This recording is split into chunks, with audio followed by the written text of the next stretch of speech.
welcome to another edition of The Inside Out Show. I am Sandra Eze. Thank you for joining us.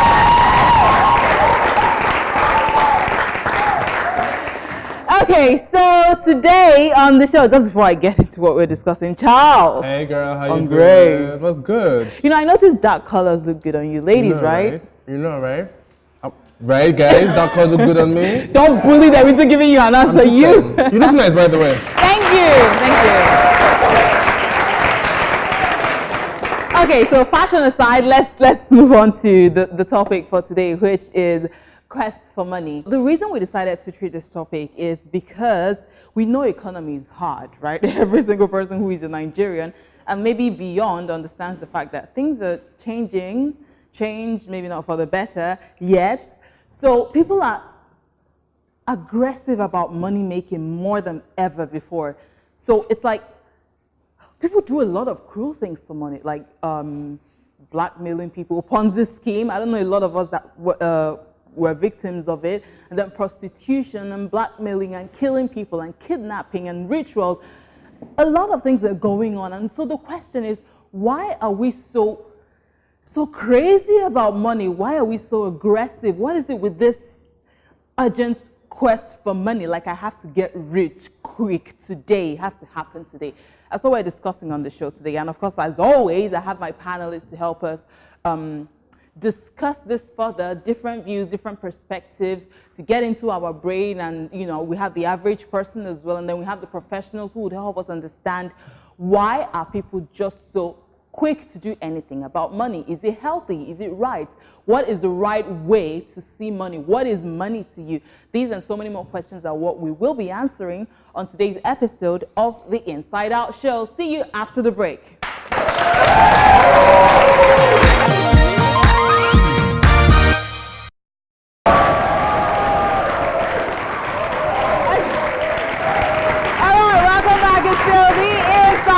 So my name is Sandra Eze. Thank you for joining us. Before the break, I introduced our topic, which is quest for money. Why are we so willing to do anything, even illegal, to make money?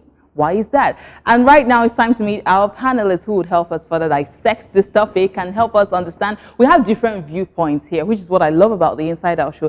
It is never, ever about one man's view or one man's opinion. We try to have a collective opinion and then take our decisions from there. You get to take your decision from there. So meet my panelists, starting with Tade Cash, who is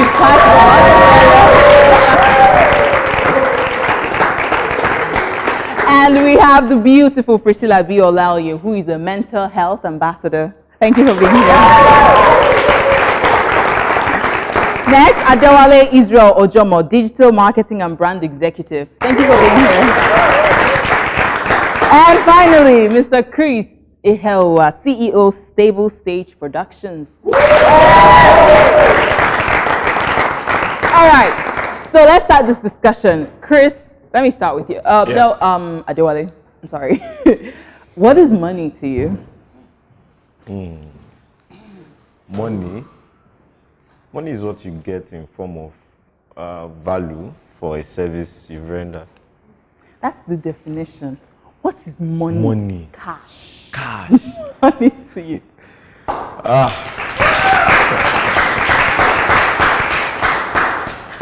Okay, so money is kind of a drive or a driver for me.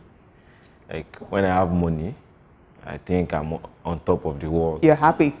Very, very happy. Okay. So money is happiness to you? Yeah, we all know that feeling. Okay. Yeah. Chris,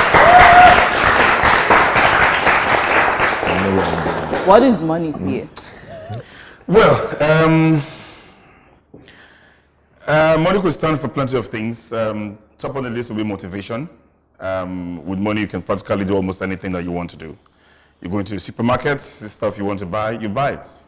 Again, sometimes it could also be, counterproductive, because with money, if you're looking for money, you may sometimes compromise on quality, compromise on service to be rendered. It doesn't really matter what, the barriers or hurdles might be. You're going to the US, for instance, with money you can do economy, you can do premium economy, or you can do business class, or you can do first class. So everybody probably want the best. But if you have money, you don't really care which is which. You probably go for first class. That's why the fact that the plane will get there with everybody on board at the same time. But the service to be gotten, being in the first class is a different experience if you're in the, economy class. Economy class. All right. Now, let me get to you. Sade Cash. What is money to you? For me, money simply means that I have option. It means that, often a time you hear people say when there is life, there is hope. But I think that's an half truth. The real truth is when there is life, there is option. And when there is option, there is hope. You can never have hope without an option. So you can never have hope without an option. So what happened is, for me, money means option. The ability to say I want first class, not third class. The ability to say I want to eat in a big restaurant, not just a local restaurant. Life is better with options. Do you understand that? So for me, that's what money means. Money means comfort. It means, because without comfort, you can't really be creative. So that's what money means to me. Okay. Now, that's deep. Priscilla, tell us, why are we aggressive about money making? Why are we just willing to dip our hands anywhere to make money? This is my observation over, in my 13 years of practice.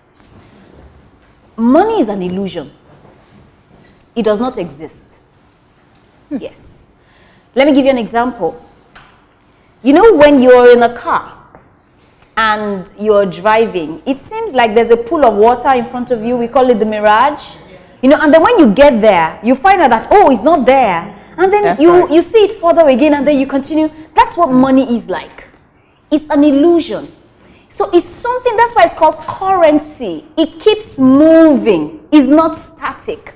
So the reason people do whatever they want to do for money is because they believe that once they get there, the money will be there. And then they continue to pursue it. And then when they pursue it, they give all they can, they do all they can, they scheme, they have sleepless nights, they do everything they can, but they still do not find that place where money really is.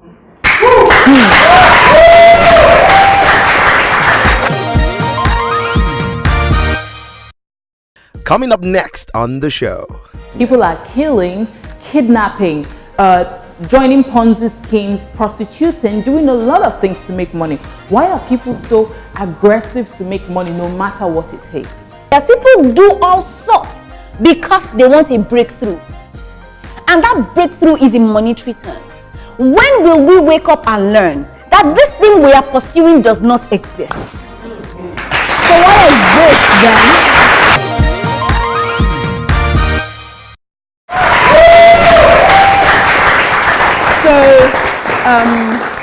You talked about compromise initially when you started. Yeah. Are you willing to compromise for money, or maybe sell a lower quality? Or I think the question is, are you aggressive for money? Well, basically, everybody's aggressive. Man is aggressive by nature with regards to... No, it's not aggressive. Yeah, everybody is aggressive about money making. People want to make money. But are you willing to go that extra length? Do anything for money? I think it depends, really, when you say extra mile. If you remember when you started, you said sometimes people do things that are probably illegal in quest for money. So being illegal, it depends to a great extent what you mean by being illegal. For instance, a policeman stops you on the road and he says, give me money, because you've committed a traffic offense or something. That's illegal. Bribery is wrong. It's not something you should do, nor encourage. What about Ponzi scheme? From inception, for me, it's a no-no. Oh, you didn't do it? No. It's a no-no for me because it's like you said, it's a pyramid. The five of I'm beginning to lose count. There's four of us. Yeah, 4 of us. So they say, okay, fine. If he contributes 20, she contributes 20, Wally contributes 20, that's 60. If I contribute my own 20, that's 80. Ab initio, I get 80. Now, following week or thereabout, we're supposed to contribute again. So if he contributes 20, he's losing 40 already.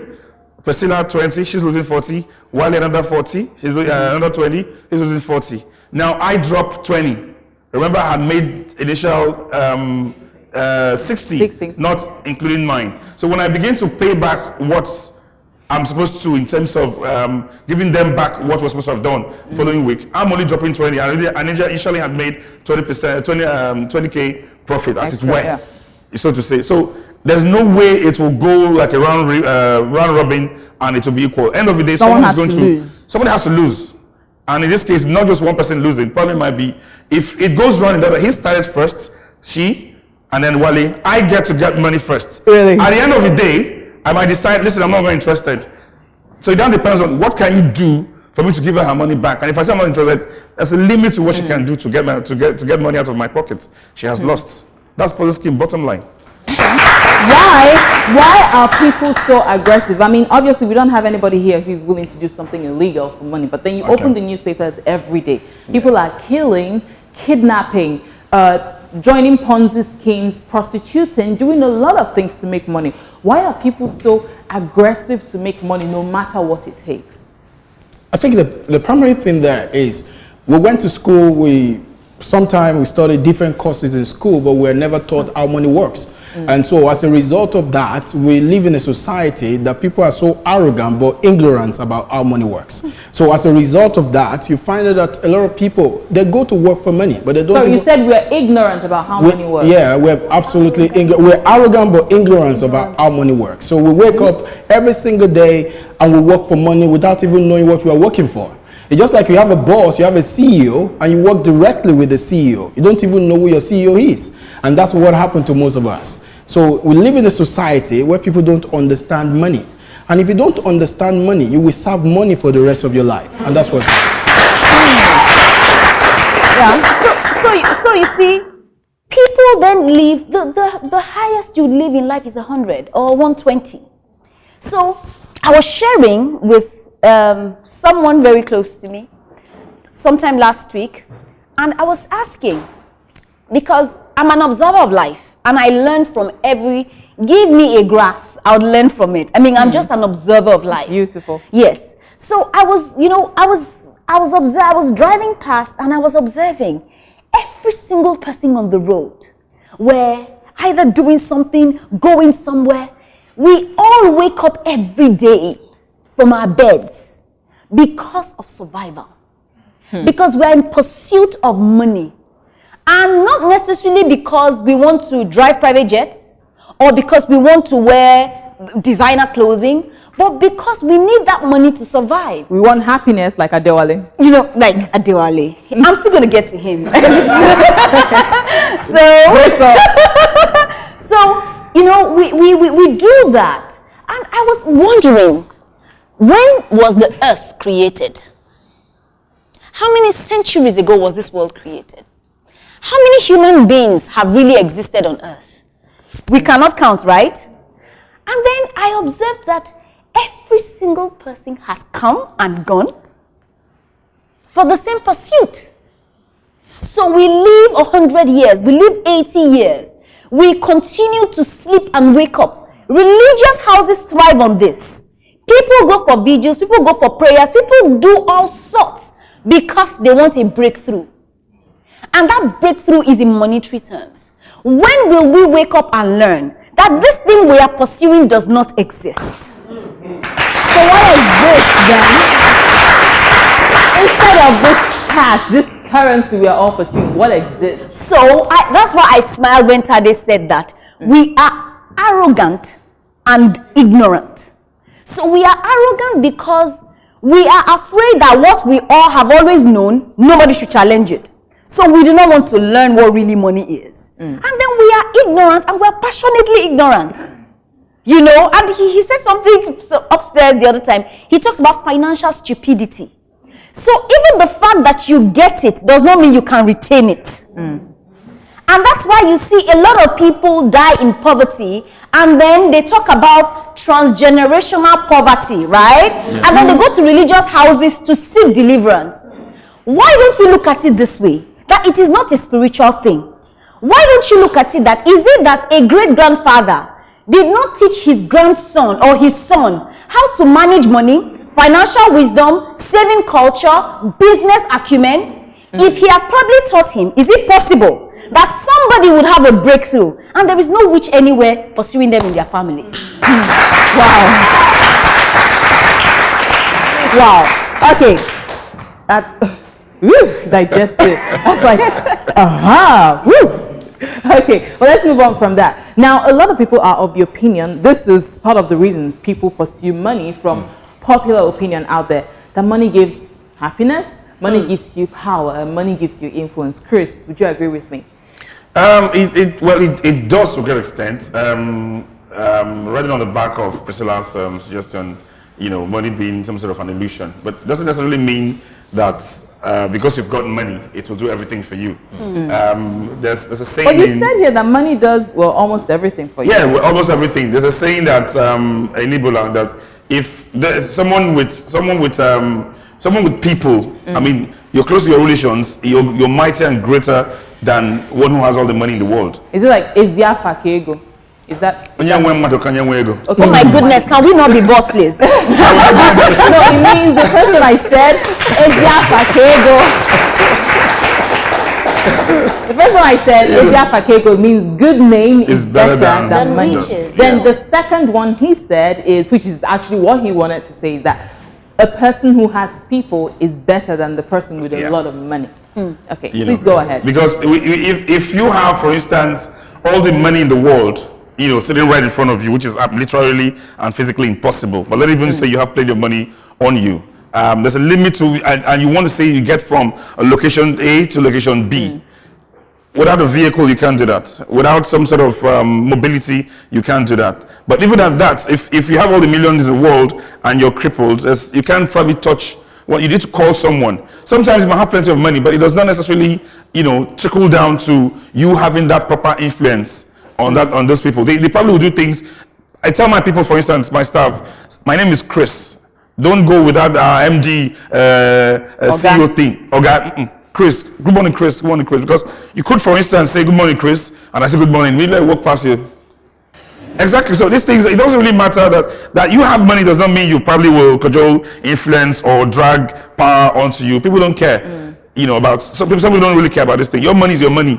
My service is my money, and people will not compromise their reputation. People won't compromise their reputation because of money. Adewale, let me ask you a question. There is this saying that people who seek money never find it. What's your opinion on that? I would say what you don't even Bearing in mind that a lot of people who seek money actually go into kidnapping and Yahoo and 419 and all of that. And somehow they find it, right? Look at Evans. Yeah, but where is he? But where is he? But all the while he thrived, he found the money. Yeah, I wanted to say what you don't seek, you can't even find. So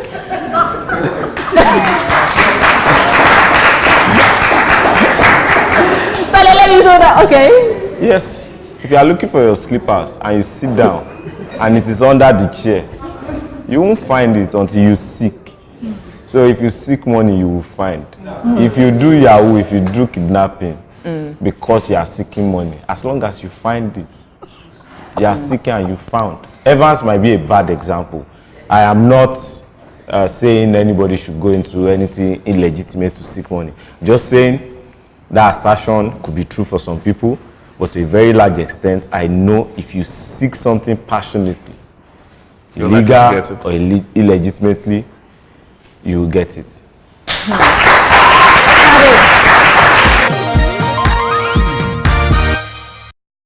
Coming up next on the show. For some people, money is happiness. Wealth is happiness. I don't know if money and wealth are two different things, but yeah, money is happiness. Now, do you think rather that societal pressure and family pressure and all those sort of things, peer pressure as well, also contributes to, people who go to extreme measures as regards making money? I want to meet a need at a profit. That means I look at a need and say, oh, there is a problem here. We can make money solving this problem. Remember, that is legit.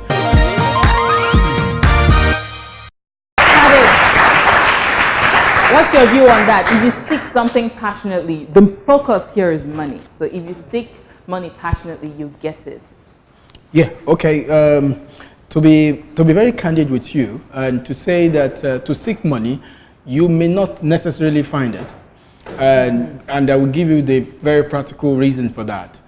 Because money is not an award, money is a reward. Yeah. Do you understand that? Yeah. Money is not an award, money is a reward. And what does that mean? It means that money is something you get because of something. That means it is something else that you are seeking that needs to be done for you to have something else. That means if you want, for instance, you want money.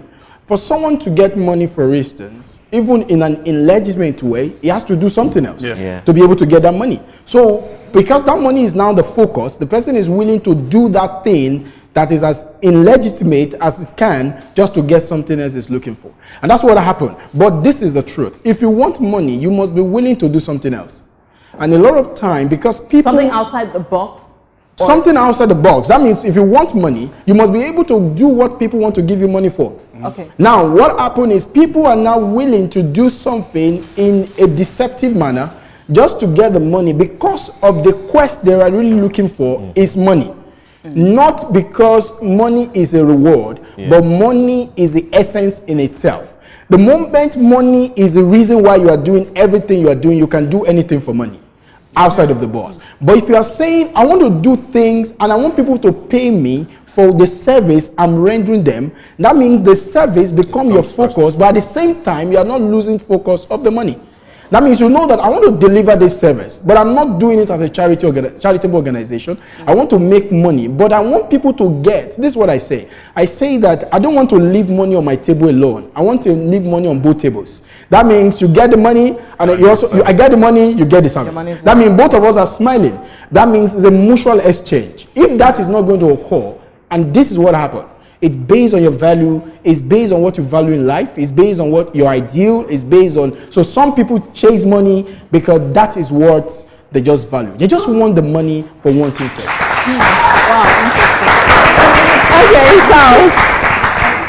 interesting. Okay, so Priscilla, you said something that really hit me, even though you haven't, expatiated. You said money is an illusion. And then synonyms of the word hallucination, apparition, and I'm wondering, is an illusion? Okay, that's one. I really need you to expatiate on that. And then for some people, money is happiness. Wealth is happiness. I don't know if money and wealth are two different things, but yeah, money is happiness. Now, do you think rather that societal pressure and family pressure and all those sort of things, peer pressure as well, also contributes to people who go to extreme measures as regards making money? Thank you very much, Charles, for that question. The truth is, there's a difference between money and wealth. They're two different things. You don't need money to enjoy life. You need wealth to enjoy life. Now, the truth is, you find someone who feels that, how many of us here have experienced being on a salary of 20,000 and then it was increased to 50,000? And then you believe, oh my goodness, all my problems are solved. And then you begin to live a particular kind of life. And then 2 months down the line, you begin to discover that 50,000 is not working anymore. Well, then I need 100. And then after a while, and it continues like that. So when we say an illusion, we're saying that it's not something you can hold. It's not something you can, it's not tangible. It's an illusion. It does not exist. There's a difference between money and wealth. And honestly speaking, the second example you gave, what really is, when we say pressure, something only puts pressure on you when you give a permission to it, to put pressure on you. Explaining the fact that pressure comes as an external thing. I'm saying that there is nothing that can put pressure on you until you permit it to come within you. But then, we do not live life deliberately. We let life happen to us. We do not take deliberate effort on how we want to live our lives. We don't determine what we allow into our minds. We just allow everything to get in there. So nothing can put pressure on you except to give you permission to put pressure on you. And that's why someone like me, I'm usually calm in chaos. Because my internal environment is controlled. I do not let the external control my internal. But then back to the question, what was the origin of money? When God created the world, He didn't create money, did He? He didn't. It meant that we could survive without it. I'll get somewhere. The truth of it all is that we have all that we need here to produce all the wealth that we need till we die. But then something began to happen when man was then created. So God created man, man created money, and began to worship his own creation.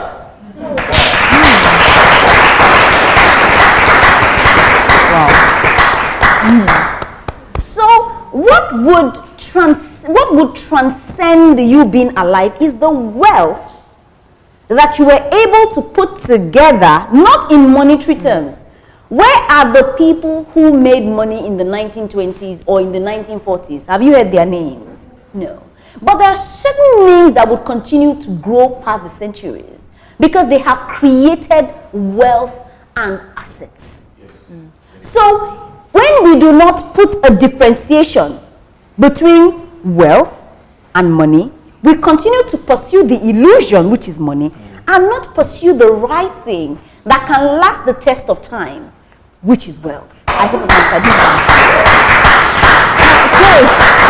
As a money lover and a hustler who is willing to do almost anything legal for money, does this change your mindset about money in any way? I don't necessarily go out of my way to try and make money to satisfy basically anyone aside myself. Because I hope it relates, but even the Bible says, seek ye first the kingdom of God, and everything shall be added. So if I go out of my way to legitimately seek ways of making money, that's it. I want to believe everything will apply. Because when you make money, you have money in your pocket. When they say school fees, you don't ask where's the school. It's like, you know, which means how much is it? You do a check. They say we need to change the gas. But then again, I think we should also understand one thing, and which is where I want to agree with Priscilla. It is not written or carved anywhere that the man should be the only one making money. Far from that. Far from that, because that means if anything happens to that man, God forbid, the family that he's left behind will be in taxes. And that's the truth of the matter. So more often than not, we tend to want to do things, but we forget the possible repercussions or attendant effects, whatever actions that we take might come to bear on ourselves or immediate family. Two things. One, from that side, I don't think it's a must that man, as it were, must be the sole provider of finance to the home front. I think it cuts across. If the woman supports, then fine, so be it. That's one. And then secondly, in line with what Charles tried to put across earlier, I do not think that I'm going to allow either peer pressure, family pressure, societal pressure to determine what I do as an individual. You know what? Give me an example of a very crazy thing that is legal that you can do for money. Well, first and foremost, I read theater arts. You know, so anything that has to do with entertainment, anything that has to do with information generation and dissemination, I'll put my hand in it. I'm also into security, consultancy, and all the rest. So you're working on something. I tell you what to do, when to do it, and how to do it. I will always start with make sure you get an approval.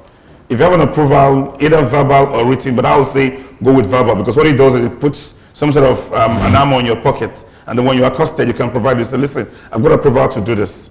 So there's several things that you can do, you know, that probably might be wrong, but if you have approval to do them, then that's fine. I don't need to be an elephant to be relevant. If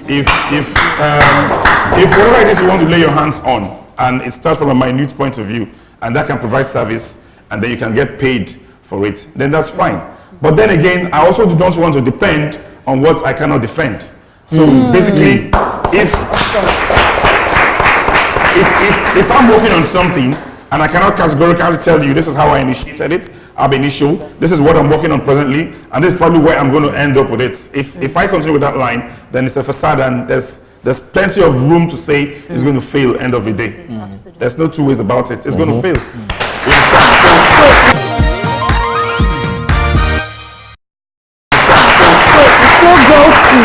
Value. Sorry? It still boils down to our value. Exactly. Yeah. I was having a chat with a friend the other day, and we were discussing why most of these rituals and all that, men are usually the one at the forefront, except for prostitution. Then you have women. And then the guy said that it is because they need that money to impress women. So the question is, what is the average woman's mindset about money? It is erroneous for a lady to say that a man has to meet all of her financial needs and he has to provide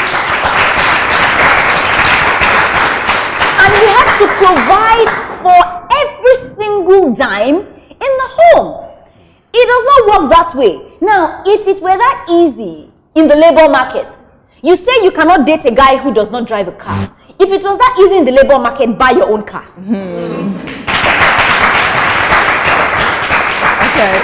Do you understand it? So it's important that women begin to understand that the moment you expect a guy to meet all of your financial needs, guess what you're doing to yourself? What? You're objectifying yourself. Because you become a thing to be taken care of, rather than a person to be engaged with. And, funny enough, the narrative is changing. So men who put themselves under pressure because they have to meet the needs of a certain girl are not putting their self-esteem into consideration. Why really do you need to impress a girl with what you have? What is really so you find some men deriving their sense of masculinity on their ability to provide, because once that is taken away, and that's why you see so many men who have lost their jobs, who have lost their means of livelihood, they become a shadow of themselves. Because that's about the thing that gives them the meaning for being a man. Whereas there are so many beautiful things in being a man, aside from provision. Adewale, you're obviously a young guy and really fresh and hot in the market and working hard in your company. What do you have to say about her analysis, what she just said? Well, I would say she's right. Yeah. Right. Why, Priscilla? Why? Yeah. Why? I'm still coming for you. Alright, so the thing is, we've had a lax in value, in our value system, that we don't even have a value system, so to say. We just take everything as it comes. If we were to go in that line, maybe there won't be a pressure, or there won't be pressure on the man as it really were. But I would not even want to say the only reason why men work hard is to maybe satisfy the women for. No. But for you, is it on at the top of the list? Let's say top 3. Because of a woman? Yes. No. So, but you Say said the women truth. on dates and all Say that. the truth. I love life. You love life. Yeah, you love life. That's why I said top 3. So you could have life. You could have yourself. You could have maybe some other thing, and maybe number 3 could be a woman. Doesn't it bother you that you want to impress a woman with your money? It is still not a woman. You don't understand. I want to make money. I want to. It is me. It is not the person. Why do you want to make Awesome money? question. Because I just want to enjoy life. Is it not? Is there any, what definition do you want me to give it today? I want to enjoy life. I want to be happy. I want to do what others are doing with money. I want to be And successful. like, how much do you think would be enough for you to enjoy life? As much as I can make. Wow, interesting. Okay, Charles. I have a question, yes? Let me paint 2 scenarios. All right. So I identified the fact that I need money. And I think to myself, and I say, okay, I can render a service. I found, a lacuna in the system, for example, and I can render a service to fill up that lacuna. And I render that service, bearing in mind that the reason why I'm doing that is because I need money. So I render the service and I get money as a reward. Second scenario, I identify a lacuna and I want to fix this, yeah? But I also know that, I'm going to make money, doing this. And I go ahead and do it. Now, what's it called? Now, the initial mindset is, I want to fix this problem. And the money comes as a reward. Now, putting side by side those 2 scenarios, would you say one is better than the other? Now, what happened is this. The moment money, now, I define something like hobby and business. What is hobby? Hobby is what you pay to do. That means you can pay money, you can invest money to do your hobby. That means some people even spend money to do their hobby. Business is what you get paid to do. That is two different things. That means the moment you come into a system and you look at the system and say, there is a need here. Therefore, as an entrepreneur, for instance, I am driven by offering a need at a profit. That's what drives me. I'm not just interested in meeting a need. I want to meet a need at a profit. That means I look at a need and say, oh, there is a problem here. We can make money solving this problem. Remember, that is legit. We can make money solving this problem. We don't just want to make money for making money's sake. There is a problem. People are willing to pay us if we solve the problem for them. We will solve the problem and then you will give us the money. We are not apologetic to be paid for solving a problem. Now that is what makes a society to be legal and to be enterprising. You solve a problem for a profit. That means the question is asking is the fact that there is a lacuna here, there is an issue on ground. Can we solve this problem at a profit? Yes. Nations of the world are solving problem and we're traveling there to exchange our currency for the solution they have given. That is being enterprise. That is being enterprising. And all of us need to be enterprising. Not just wanting money for wanting sake. And that is what is making our nation to nosedive. Because people want money without an exchange of value. That's it. People want money without an exchange of value. Interesting. Yeah. This discussion continues right after the break. Don't forget, this is the Inside Out Show, and we are discussing quest for money.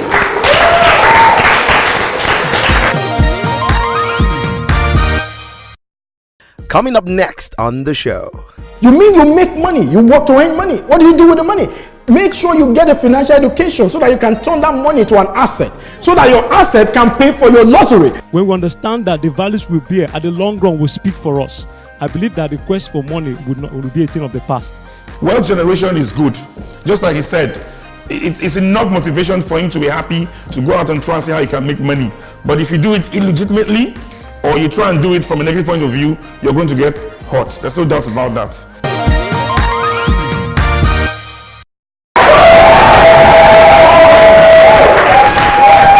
Welcome to the Inside Out Show. I'm Sandra Eze, and we're still discussing quest for money. I still have my panelists, Christopher, Adewale, Priscilla, and Tade. And now I'm getting to you, Tade. Before we went on this break, we were talking about value system, what went wrong. So I'm throwing that question at you. What happened to our original value system of providing value in exchange for money? Where did we go wrong? Well, I think everything boils down to education. There is an education of the rich and there is an education of the poor man.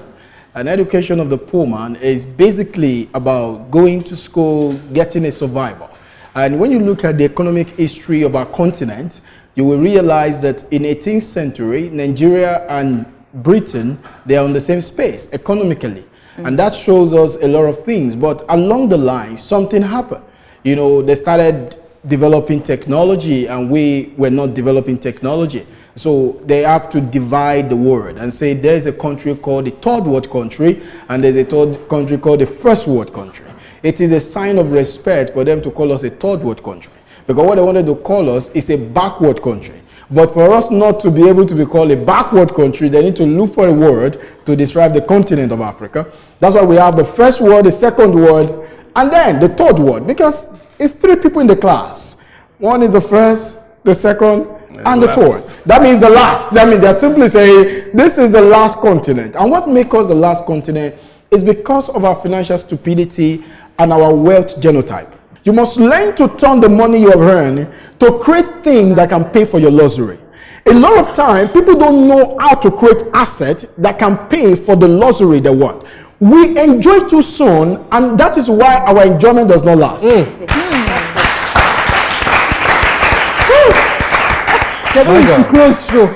We enjoy too soon. That's why our enjoyment does not last. And you know what? That's why the society, if you keep working on your life to pay your bill, you are running what we call the rat race.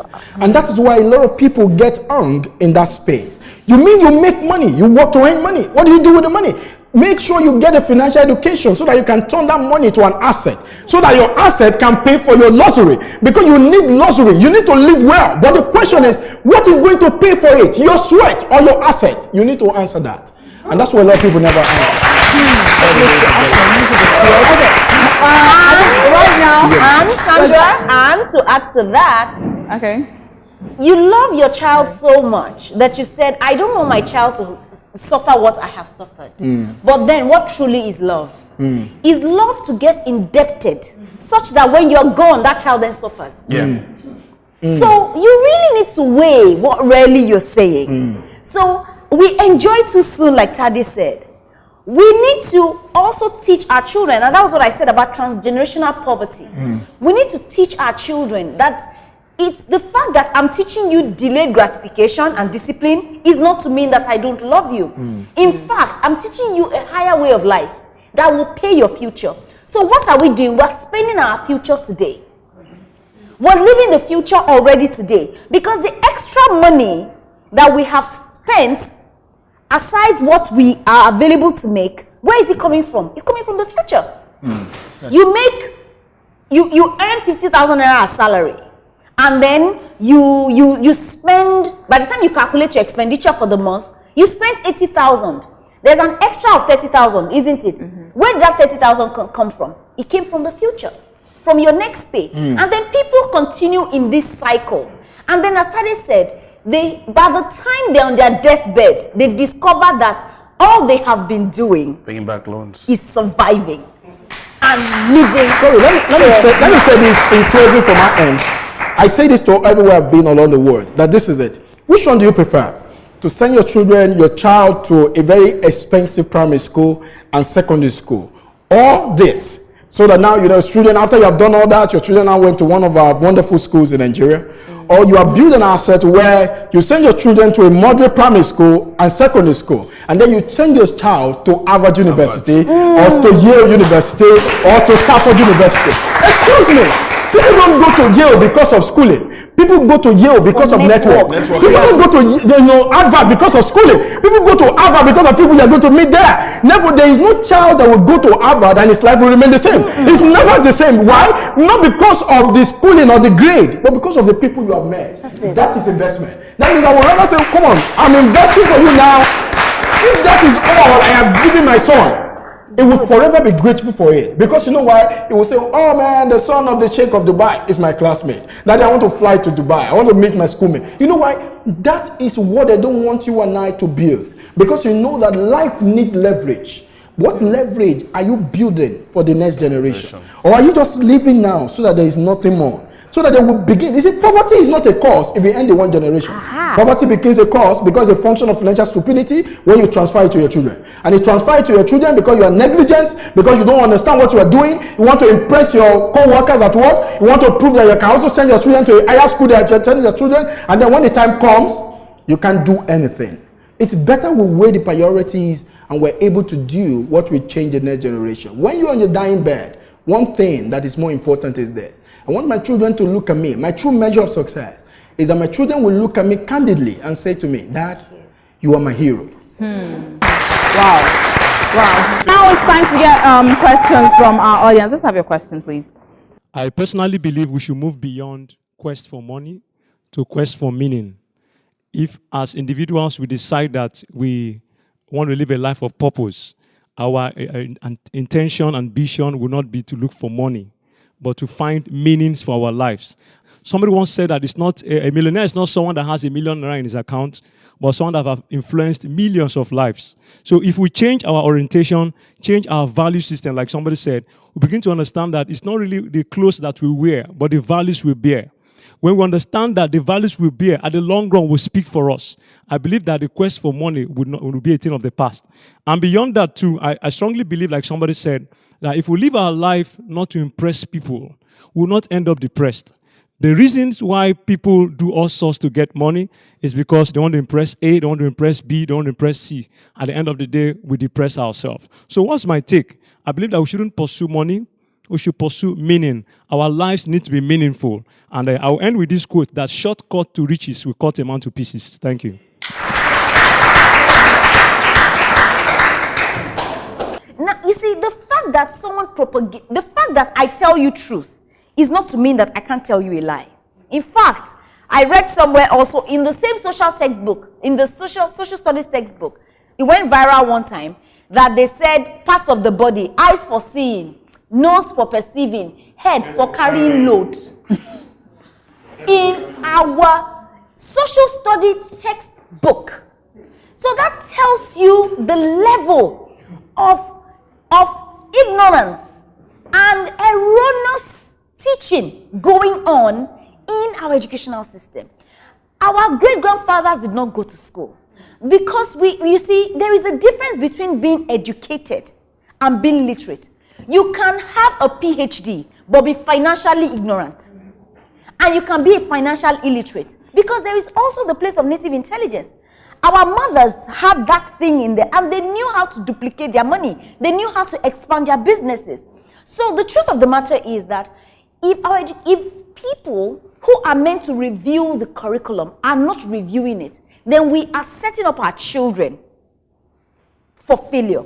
Now we're tackling money so much, but we're not saying the importance of it. First of all, if I wake up in the morning, I'm going to use a toothpaste. I have to buy it. My toothbrush, I have to buy it. I'll take a shower, I'm going to have to buy it. So money is very important to take away. That is financial commitment. So meaning it's important, it has to be made. Then there's a phrase my father always says. He says, if money can solve it, then it's not a problem. So I think because I follow a whole lot of, that's the top billionaires on earth. And of course, personally, on my own ground, I desire to be a billionaire, but legitimately. But does it mean it is wrong to desire that kind of, because that is, for me, that is the target, that is the goal. You do not necessarily, to be honest with you, need to buy either the paste or the brush. That's what you call, excuse me if I need to digress, Yorubas will call it pako. Igbos will call it ato, which is chewing stick.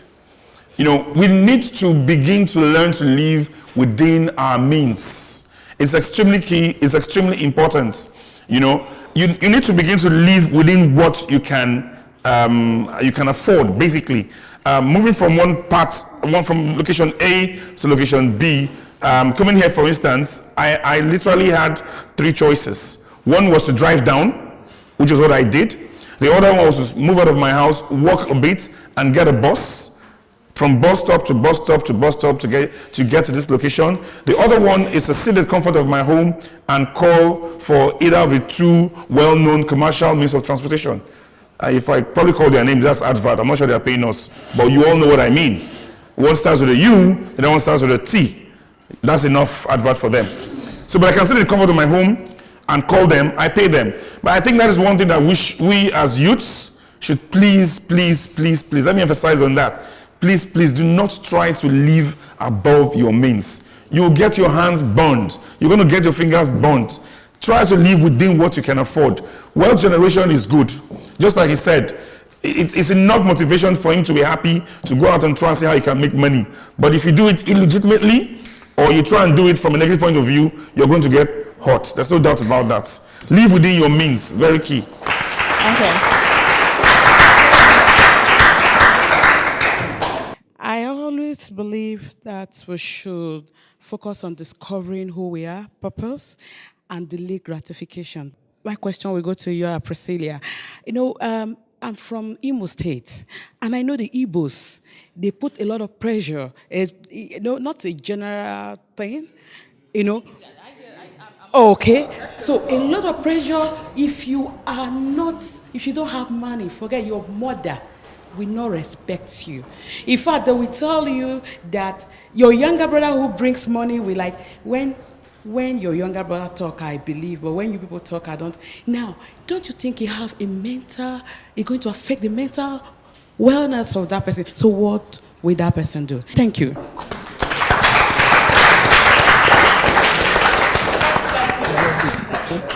If not 98% of the reason why people go to prayer houses, if not 98%, probably 97%, or maybe don't let me overrate it, let's say 90%, of the reasons why people go to prayer houses, why they fast, why they pray, why is for breakthrough and money. The question then becomes, if they get that money, will they still go to those prayer houses if the money is readily available? Because there is something about our society that has said that the person who has the representation of wealth should be respected much more than the person who does not have anything that looks like wealth. So you find people who desire to seek relevance, take those things that will make them look wealthy. So they've got to buy the big car. You would find somebody who is working as a bartender in Lagos, or probably even hawking on the street. During Christmas, would have to go to the village to appear rich.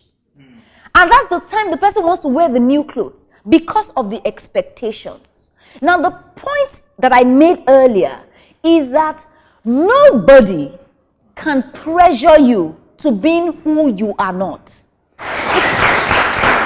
Okay, so that's about the much comments you can take on today's episode of the Inside Out Show. But just before we call it a wrap, I would like my panelists to just give us like one sentence to wrap up like your entire point in one sentence. Let me start with you, Chris.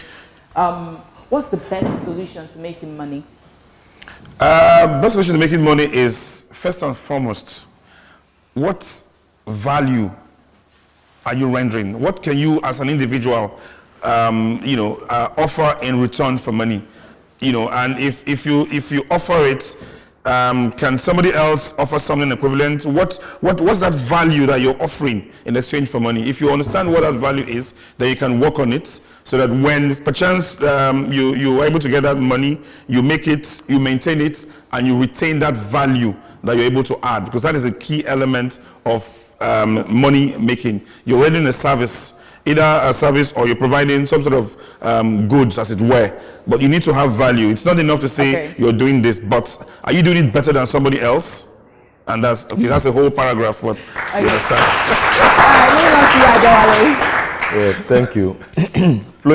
I will flow from what he said, that you should offer value. And I would say, regardless of whatever it is happening around you, no society can thrive on the same level of evil that created it. There has to be some form of evil to remedy that.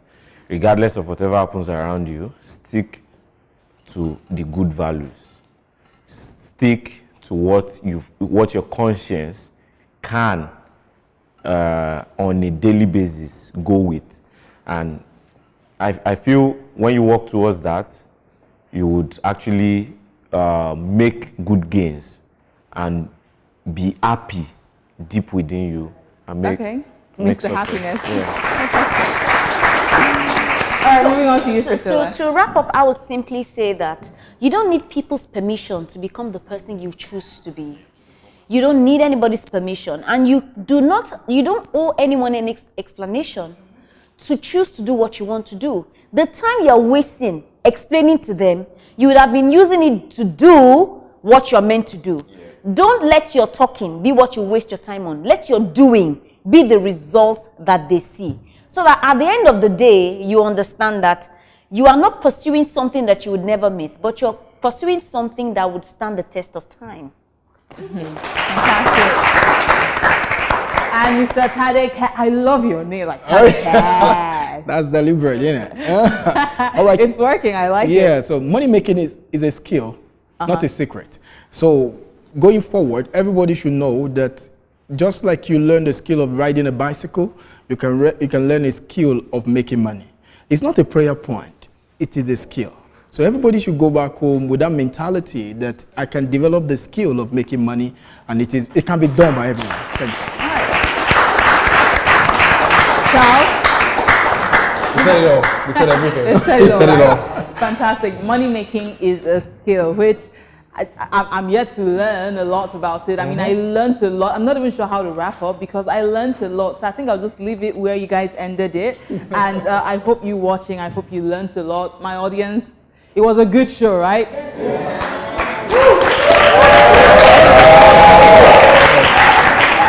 so thank you everyone for watching today's episode. Our appreciation list includes Dijara Beauty by Omalicha and Aqua Dana. That's KGM Industries Nigeria Limited. Thank you so much for supporting this show. See you on the next episode of the Inside Out Show. I'm Sandra Eze. Bye for now. God bless you. Woo!